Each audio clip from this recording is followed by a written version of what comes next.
Balaşaqni esga tushirib bir o'yin o'ynab olamiz hali.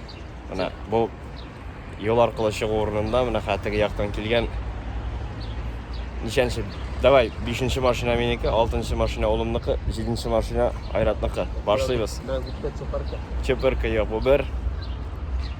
İkincisi Hayshanning mashina kelaha. 5, 6, 7.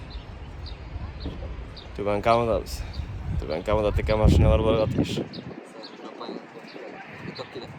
Ne olib kela? Buket. Tak, ikincisi kela bo'g'ay. İkincisi gitti. Şimdi mashinada ko'rib bu. 8, 7. Tak, kutamiz. Üçüncüsü gitti.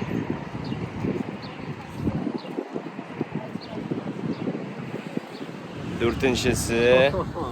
Beşincisi nerede benim? Ya 5-chi to'yish ham 4-chi. 4 bilan 5. Mana 4 bilan 5. 4 bilan 1. 4 demişsen video. 4 tane ardından 5 tanesi. Yok deng 4 deng bu Sparta.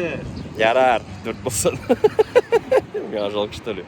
Ha, tika mashina keladi. Beshinchisi meniki. Gila. Ay hujasına qarab qo'ying. Qalay qo'shdi. Gila. o kran miydi? Sen granta mı yazacaksın?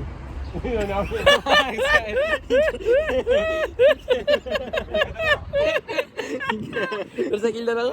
2 granta keldi. Sizlar shunday o'ynaydingizmi kichkina vaqtda?